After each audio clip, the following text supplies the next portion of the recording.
শুক্রবার 21শে ফেব্রুয়ারি তথা আন্তর্জাতিক মাতৃভাষা দিবস। সারা বিশ্বের সাথে এদিন রাজ্যেও মাতৃভাষাকে সম্মান জানাতে আন্তর্জাতিক মাতৃভাষা দিবসের বিভিন্ন অনুষ্ঠানের আয়োজন করা হয়। এদিন রাজধানীর টাউন হলে বিদ্যালয় শিক্ষা দপ্তরের উদ্যোগে আয়োজিত হয় আন্তর্জাতিক মাতৃভাষা দিবস উদযাপন। এই অনুষ্ঠানে উদ্বোধক হিসেবে উপস্থিত ছিলেন রাজ্যের বিদ্যুৎ, কৃষি ও কৃষক কল্যাণ দপ্তরের মন্ত্রী রতনলাল নাথ। উপস্থিত ছিলেন আগরতলা পুর নিগমের মেয়র তথা বিধায়ক দীপক মজুমদার, পদ্মশ্রী ডক্টর অরুণোদয় সাহা, মধ্যশিক্ষা ও বুনিয়াদী শিক্ষা দপ্তরের অধিকর্তা এনসি শর্মা, তথ্য ও সংস্কৃতি দপ্তরের অধিকর্তা বিম্বিসার ভট্টাচার্য সহ অন্যান্যরা। মাতৃভূমি নিজের সংস্কৃতি ও মাতৃভাষার প্রতি প্রত্যেকের শ্রদ্ধা রাখা উচিত। এই জন্য আমরা দেশকে অন্য কেউ বলে না, আমরা বলি ভারত মাতা। অনেকে ফাদারল্যান্ড বলে, হোলিল্যান্ড বলে, আমরা বলি মাদারল্যান্ড, মাতৃভাষা, মাতৃভূমি।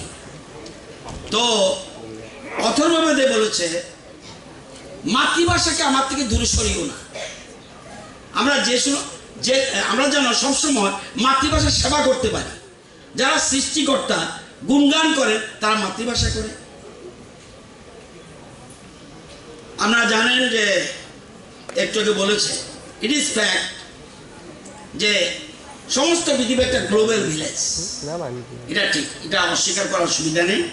এই বিশ্বায়নের যুগে ইংরেজি ভাষা আন্তর্জাতিক স্তরে যোগাযোগের একটা সর্বজন স্বীকৃত ভাষা হিসেবে ব্যবহৃত হচ্ছে, ঠিক আছে।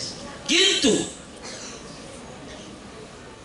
মাতৃভাষা বাদ দিয়ে রবীন্দ্রনাথ ঠাকুর বিশ্বকবি হয়েছেন মাতৃভাষার কবিতা লেখে, পরে গীতাঞ্জলি করেছে, যা করেছে।